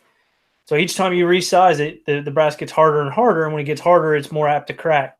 Right. So what you do is you have a setup of one kind or another, to where you heat the brass up until it gets to its specific pop out temperature, and then you dunk it in water or whatever. Some people say you let it air cool. There's a lot of different methods for doing this. The one thing you definitely don't want to do is get the case head hot. Like, you don't want to do that because you don't want to soften that up, but you want to soften up that shoulder and neck area and stuff like that. It relaxes the brass to the new shape because it's been worked 2 or 3 times. So it's used to being in the old shape. You just formed it into a new one. So now it's a little harder. And then you form it into a new one and it's a little bit harder. So you heat it up and everything goes, okay. Yeah. And then you're good from there. But it's really only involved in bottleneck cases like rifles and 357 SIG, and which who the hell would reload for that anyway? Yeah, that's the thing. Like, here's the thing to keep in mind for especially the newer reloaders. A lot of the stuff we're saying is kind of mid-level, right? You guys probably don't have to deal too much with this stuff. If you're trying to get super fine rifle ammo right out of the box, this is going to be a growing experience. But if you're just shooting a handgun and you're wanting to reload because you don't want to spend all that damn money, you just don't have to worry about all that, So don't get too so some of you that might be newer reloaders, don't get too worried because a lot of this stuff is kind of mid, and some of it's even a little bit higher level. Stuff you figure out after a couple years. Okay, now this is a crazy question because I know the you talk about progressive and single stage. Now the Lee breech lock reloaded press, that's a single stage, correct? Yes. Now the Lee Precision Classic 4-hole turret press turret, you can't use that on this, right? That's for more of a progressive press. It can be progressive-ish. Yeah, you can load in a progressive style. I think with that, it's a different kind of thing. But yeah, you can do that. Well, I mean, are you talking about using the 4-hole turret on the Breech Lock Pro press? Yeah, would it work on there? Show me what you're talking about. It's Yeah, I Hold can't. on.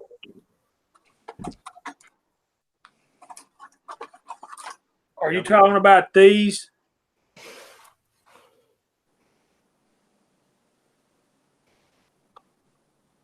no, it's there's a turret that holds them. Oh, the actual. Okay, yeah, the turret. Like what Jamie showed, or no, Kyle showed earlier when he showed off his Right. knives. They're in the turret. Yeah, Right. that's just for that turret press. Okay. So those inserts fit into those turret press. Yeah. The Breech Lock Pro's got a different little insert that goes into it. Okay. So This is your breech lock bushing, right. Indubitably. and this is your turret. Right. Where do you get that word, Nathan? Oh, Sherlock over there puffing away at his freaking pipe. Yeah. Mm. But yes, you can use these in the. No, you can't either. No, you can't use these in the turret. You got to have a breech lock thing for those. A breech lock style press, which this one is. This is the Breech Lock Pro, the new progressive that Kenny sent me. Thank you, Kenny, if you're still out there. Yeah, he is. He's my brother and I love him, but he's bad mouthing powder coating. So we gotta pull him back from the dark side. Willie's been on him, and Ambiguity was asking, are loads different for like 9mm, or 9mm loads different for different pistols? You may have a load that works better in one pistol than the other, but you're looking more at your load data is going to be more for that particular powder or that particular bullet. Then you fine tune those loads to that handgun. Did that make sense? Yeah. I've got a 9mm load that works great in all of my 9mm. Some of them like it better than others. Some of them you need to back it off a little bit. Some of them you need to bump it up a little bit to get the same consistency out of the projectile in total. A lot of it has to do with barrel length, action spring load, that kind of stuff. Generally, what you're looking, and I'm running the same load. And I started doing this when I was shooting steel challenges and everything. I'm running them out of a Glock. I'm running them out of a Smith & Wesson M&P. I'm running them out of some no names, but that I get fairly consistent results, and it wasn't a big enough difference for me to change it. Yeah. Now, let's start with getting started. You need to clean your brass. Now, I watched. I think it was a couple weeks ago. There was a debate on whether you do it before or after depriming. I'm thinking maybe do it both. But what do you guys? What are the thoughts on the panel on the ultrasonic cleaner from Harbor Freight that somebody had talked about somewhere along the line? I'll go first. So I'm unfamiliar with ultrasonic cleaning, but I think the benefits of them, from what I've been looking at, is how quick it works, because it works off heat and ultrasonic waves through it. Only thing I've done is wet tumble, and I do the dry tumble. and I like both of them. And so, but yeah, I deprime first before I clean, and sometimes I clean, deprime, then clean. So it just, I guess, how I'm feeling, how much time I have that day or something. I've had one of those Harbor Freight ultrasonic cleaners, but I think mine was broke or something. It didn't work all that well for anything. But that's the only time I've had one, so I've never tried it for brass. I know a couple companies sold them, Hornady, a lot of people, so I'm sure they work in some way. Now, when you're talking about before or after depriming, there's two lines of thought on that. First is if you deprime first using a depriming dye, you're able to get your primer pockets clean.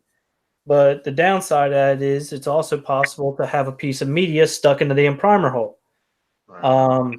So one way to combat that is to leave the depriming pin in your resizing dye. So you use a depriming dye, deprime all your brass, clean it, and then when you start reloading it, you start it off with the resizing dye with the primer pin in there, and it'll find out if you have anything stuck in there. That's the way I do it. And I use a wet tumbling because it works for me. Now I heard somebody was saying, I forget what chat or video, but somebody was saying that you want to clean your brass after, because if you put it through the dye, the deprimer dye, or I guess before, if you put it through the depriming dye, you might get something on the depriming dye, and you're liable to scratch something up. Or There's a difference between a depriming dye and the sizing dye. The depriming dye, think of it like as a very large base dye with a depriming pin in it. So you're not going to, any of the dirt or any of the muck isn't going to get on the dye. It's not sizing the case at all. And then when you go to reload, then you run it through the sizing dye, which has the depriming pin in it, right? Does that make sense? okay, So it's two different dyes. Now I have deprimed using a resizing dye in the past, but that's because as far as I'm going to say something silly and some people are going to argue with me, but I have a hard time with, I've never scratched a dye. A pistol brass, a carbide pistol brass. I've never scratched one. I wouldn't do it with rifle, but I've never scratched a carbide pistol die. But you know, I did see where Frankfurt Arsenal has come out with a smaller version of their wet tumbler. It's like a third size if you're only doing small batches, and it's like half the price too. Of course, I got mine on a Black Friday. I went full Chico on them. I got mine on a Black Friday deal. It's the only reason I got it. It's the only reason I started wet tumbling is because I got it for like half price. I think I paid $79 for it. And I have never seen brass any cleaner. Okay. They came out with a smaller version of it. It's a lot more affordable, but it doesn't do as much brass. But then again, if you're not Jerry Mitchellak, you're not doing 9,000 9mm at a time, you know. Yeah, no shit. Okay, let me help you out here. This is a Lee Universal decapping die. And you can see the hole, how big it is. So it's going to deprime, and that's all. This is a sizing die, 223, where the decapping pin's still in there. Can you see it? See how much smaller it is? yeah. The reason you want this is because with that big hole, it don't matter how dirty your brass is, like Nathan was saying, it's not going to hurt anything. But this, if you run dirty brass up in there, yeah, you can wear it out quicker and that kind of thing. So you're saying what you do is you deprime it, clean it, and then you resize it. Right. Okay. Then if you're talking about rifle, after that you trim it. Yeah. So you want, what I do is I deprime it, clean it. And I'm like Chico and Nathan. I'll do the liquid or the dry, depending on, whichever one I'm feeling like. After it's cleaned, I'll if I wet tumble it, I let it dry completely, and then size it. If it's rifle brass and needs trimming, I'll trim it, and then it's ready. And that's the key with rifle brass is measure it. If it needs trimming, trim it. If it doesn't, don't. Yeah, that's what I was talking about earlier.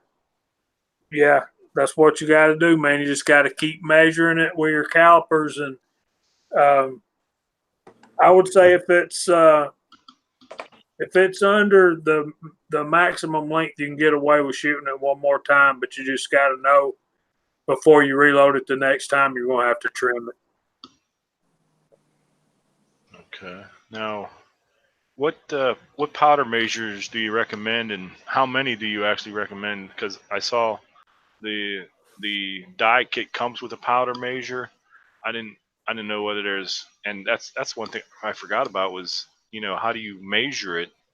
I know there's scales and there's different types of scales. There's electronic digital and there's regular old fashioned scales. What do you guys use? I use a balance beam scale. I don't use digitals, but I'm weird like that. I wouldn't own a microwave until just recently, so I'm an oddball.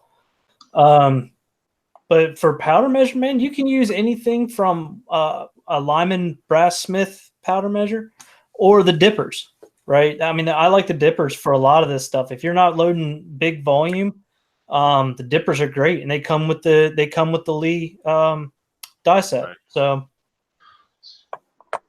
basically, if you get die set, you're almost ready to go then. Yeah, if you get a die set and then you get a powder that matches what your dipper will do for your case, yeah, you can just dip and it works just fine. Yeah, that die set has load data in it. Oh, cool. It has just like a sheet based on, I guess, something they've experienced with that set, I believe. Specific.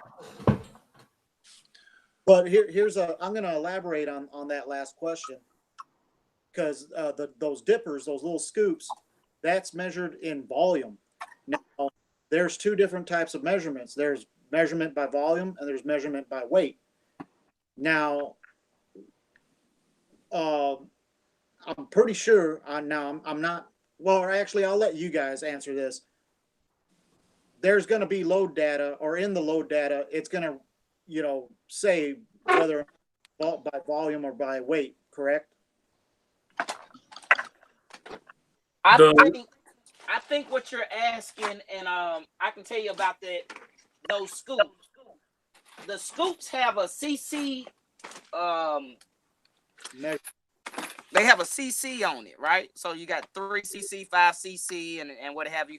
But if you have the set, I guess they've already did the weight, so you flip it over, or you just find out what powder you have if you have the whole set. So it'll tell you, 3 CCs of whatever tight group is 2 grains or something like that. But yeah, those scoops do have a volume CCs, but it equates on the load data card they have to a weight that you can match up with a scale or for a load charge. That chart will get you close. Correct. And I don't understand. I guess you have to deal with atmospheric pressure, temperature, humidity, and everything else, but it's really close. It's not exact. That's when you're getting into real precision stuff, correct? Well, More precision, absolutely. Yeah. But keep in mind that if you do something the exact same every time, it's going to be just as precision as it could be. Right? So the actual amount may differ, but if you load all 100 of your cases up on that day and you do it all the exact same way, they're all going to be the same, which is the consistency we're all looking for. Now, Phil, are you talking about Powder measures or methods of dispensing powder? Well, it's the same thing, right?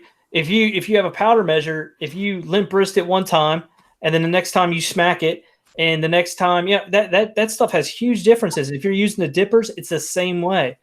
Like if you scoop that and then tap it to get it in, and then pour, then the next time you just scoop it in and pour it.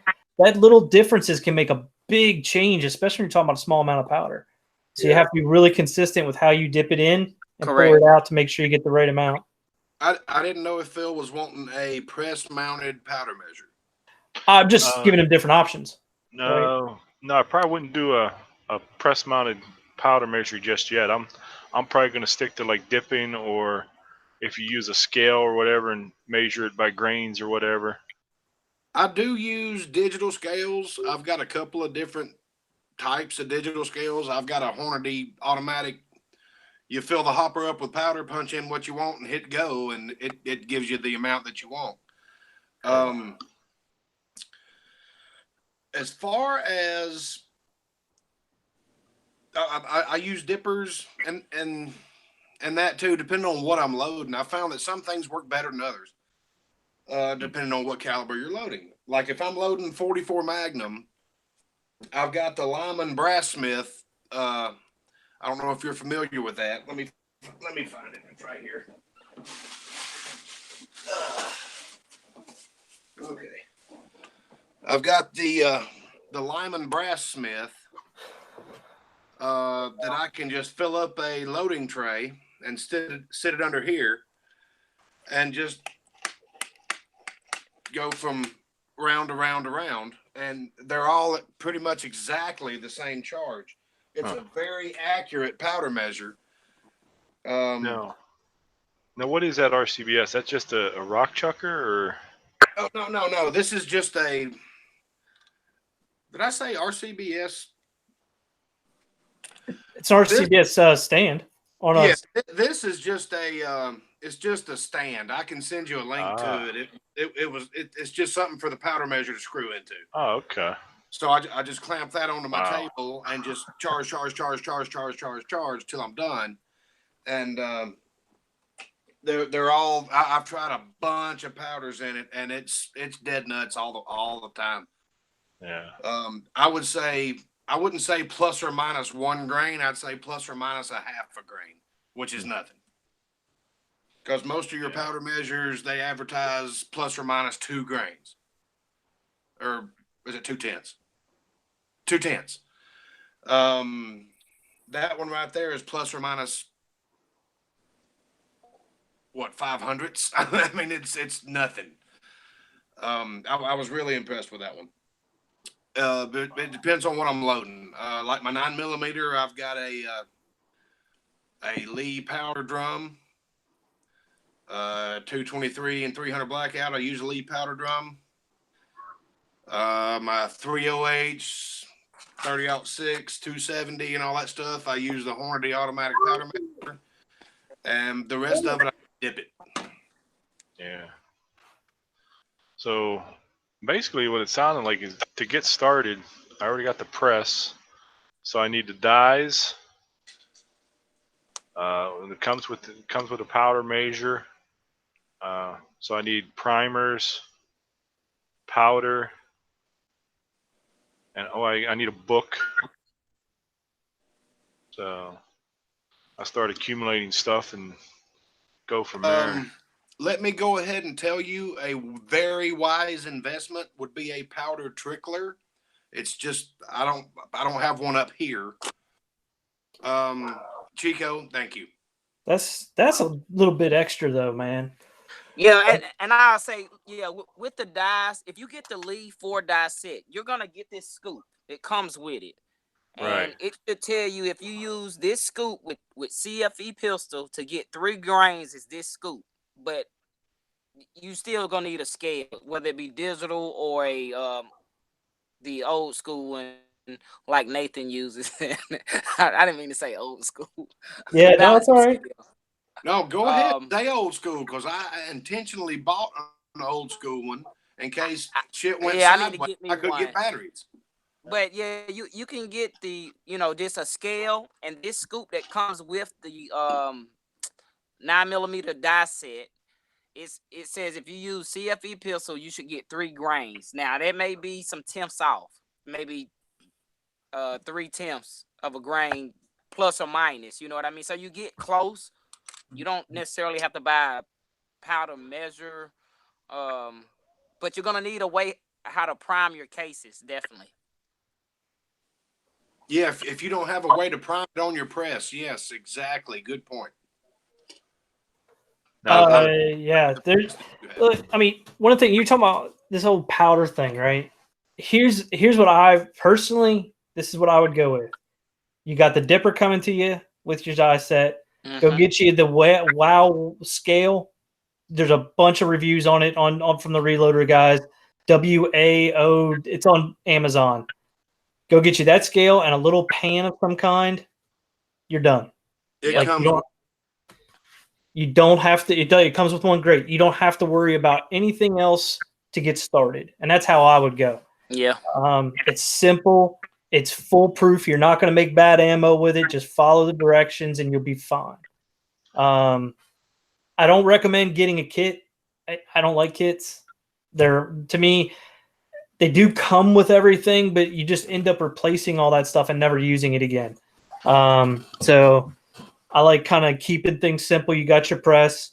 Go get your $12 or whatever dollar scale. And start making ammo. Now, as far as priming goes, just get a Ram Prime. It's a die that comes from Lee that you can put right into your single stage. Into your single stage press. Yeah, I'm sorry. I'm just not familiar with the press that he's got. Yeah, you just got a single stage press, so the little Ram Prime would work fine. You can also get a hand primer, but I don't know the new ones. I don't know which ones of them are best. I've got an old one. Frankfurt Arsenal's what I got, and I love it. It works really good. There you go. Well, Phil, Michael, our time's starting to run short, but there's been some concern out there in the side chat. Are we dumping on y'all too much? Are y'all getting everything we've been talking about? I'm worried that you're going to be suffering from information overload. Oh, a little bit, but I think it's all good because I'm trying to learn what I need to get started here, and it looks like I just found the Lee Precision Ram Prime for $17 on Amazon, and that's through the link. Now I don't know how this works. I went through the link from the Reloaders Network and I went to Amazon. Yeah, that's how it works. I don't know exactly the mysticism behind it, but somehow or another it seems to work just by doing that. Okay. And guys, Michael and Phil, be sure and stay on after we are not live anymore. And because we do this every Friday night. We're usually on the phone till about midnight. So any other questions you have, we can talk it out. So. Yeah. I don't think you guys, too much, information, or you put out a lot of information, but it was a lot of good information, and everything y'all were covering today. I think that broadly covers pretty much the basics, and I agree with Nathan. Keep it simple. KISS, keep it simple, stupid. Yeah. I actually enjoy loading big bore pistol rounds with the scoops. It's fun. I've actually found combinations because different powders are going to work differently with the scoops. You'll get this amount with this scoop or with this powder and this amount with this powder and all that. That's why I mentioned, the difference between volume and weight. Yeah, it's a journey that's really fun, but you got to get going. Once you just won't stop. I got one question for Phil. I'm sorry, I didn't mean to step in. Phil, have you been saving any brass? Yeah, actually, I've been trying to save brass. I was going to send it to the Scotsman, but I guess I'll keep it now. Yeah, okay. I was just making sure you've been saving your brass. Sorry to jump in, guys. Phil, What are you intending to reload for, Phil? My first thing will probably be 9mm because I have about 8 or 10 9mm pistols that I shoot, and so that's mostly what I go to the range and shoot anymore. I got that new CZ that I'm still breaking in. That I really and truly loving it more and more each time I go to the range. So, but yeah, I don't know if you guys ever heard of the MagTech ammo, Yep. Yeah. because that's what I use for doing that 25-yard shooting challenge, and I just I hit the paper, but I mean it was kind of all over the place, and I didn't know whether that was decent ammo or not. I buy whatever is on sale or whatever I can find. So,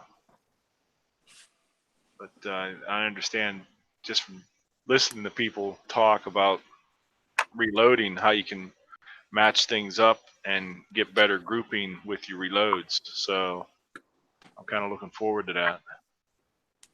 You'll be amazed. But before we start winding it up, I just had to ask that because I noticed Phil's been taking notes, and just want to make sure that we're giving you what you need. Also, remember that any kind of questions that you have, get on the Reloaders Network, go to chat, and get on Slack and ask any of us any questions. We may not know the answer, but we can find them for you. Or somebody on there has them. Guys, before we have everybody jump off here, I wanted to tell you guys I've got a project coming up. Working with my dad on his car, and because of that, I'm not always going to be able to be here by 8. So Jamie is going to be taking over, hosting the live streams from now until I'm kind of done with this. I'll probably be here, probably on time most of the time, but there'll be times when I'm not. So I'll be here just as frequently as I can, but I'm not going to be hosting. So for the Georgia Shooting Connection moving forward, we're going to be doing that on JH586's channel. Another thing we wanted to ask you guys, we've been trying for a little over a year to split up the days in which so that we don't do our stream on the same time that the Reloaders Network is doing theirs. But the thing is, I mean, with us and Uncle Jim and Crazy Scotsman and everything else, you know what? It's working pretty well as it is. And we wanted to ask you guys, do you think we should just go every week to keep it simple so that, you know, you don't have to guess whether or not we're on this week? I know personally, sometimes I like having that week off, but we can just kind of stagger that amongst the 4, 5, 6, 7 of us. So I just kind of a question to throw out there. Go on Slack, let us know if you think we should just kind of go every week on Friday, and then we can make exceptions now and then when it has to be. But the Reloaders Network live streams have been on Saturday anyway, so we're not stepping on one another. So just let us know what you're thinking. That'll help moving forward. And like I said, JH586 for the Georgia Shooting Connection moving forward. And always check out the Reloaders Network. So to wind this up, guys, let's go around the horn, see what we got coming up, what's going on, and we'll say good nights. Cool, guys. Hey, thanks for being here. Thanks for all the questions. And like you said, sorry if we overloaded anyone with a lot of information, but you can always reach us on TRN and other places. So thanks for having me. Thanks everyone in the side chat. And that's it from the Dirty South.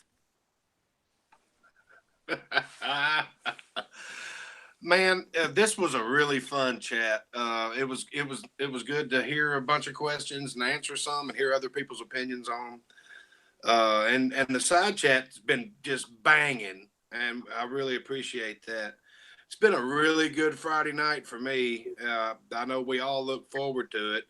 I'm glad we had our 2 guests in here, and hopefully they will hang around and we can all sit there and I don't know, shoot the crap here in just a second after we all say our good nights. But I appreciate everybody stopping by, and it was a great Friday evening for me. Thank you. I agree. I want to take a second to thank our guests, Mr. Michael Sines and Mr. Phil M. Rivers. Thank y'all for joining us tonight.